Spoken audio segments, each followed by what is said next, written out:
મારી સામે લોકોને મરતા જોયા અને જસ્ટ બીકોઝ ઓફ ધેટ કે ઘણા બધા બિલ્ડિંગોમાં એ લોકો દટાયેલા છે, ઇવન બધા કાઢતા હતા એ વખતે મેં લાઈવ બધાને જોયું. We are doing the innovation and creativity, but technology is same way important. આથી ઘણી વખત બ્રિજ અને બિલ્ડિંગ્સ પડે છે. આવા બહુ ન્યૂઝ આવતા હોય છે કે આ બ્રિજ અહીંયા પડી ગયો, અહીંયા બિલ્ડિંગ્સ પડી ગયા અને ઘણા લોકોની મોત થાય છે એમાં. તો આના રીઝન શું હોય છે અને આના વિશે તમારું શું કહેવું છે? ઘણા બધા દલાલો છે કે જે 15 થી 20,000 રૂપિયા લઈ અને આ સિગ્નેચર કરી રહ્યા છે. મિતભાઈ જવાબદારી લે છે, જેમને નથી કોઈ ટેકનિકલ નોલેજ, જસ્ટ ડિગ્રી છે, એના ઉપર એમને ગવર્મેન્ટ લાયસન્સ આપે છે.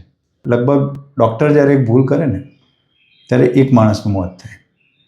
જ્યારે એક આર્કિટેક્ટ, એક સિવિલ એન્જિનિયર અને એક સ્ટ્રક્ચર એન્જિનિયર એક ભૂલ કરે ને તો 200 માણસો, જ્યારે અમારી ભૂલ છે ને 200 માણસોને ભોગવવી પડતી હોય છે. એટલે એવું કોઈ જ કામ ના કરતો કે જેથી તને રાત્રે ઊંઘ ના આવે. જે દિવસે ઊંઘ ના આવે એ દિવસે પ્રોજેક્ટ છોડી દેજે.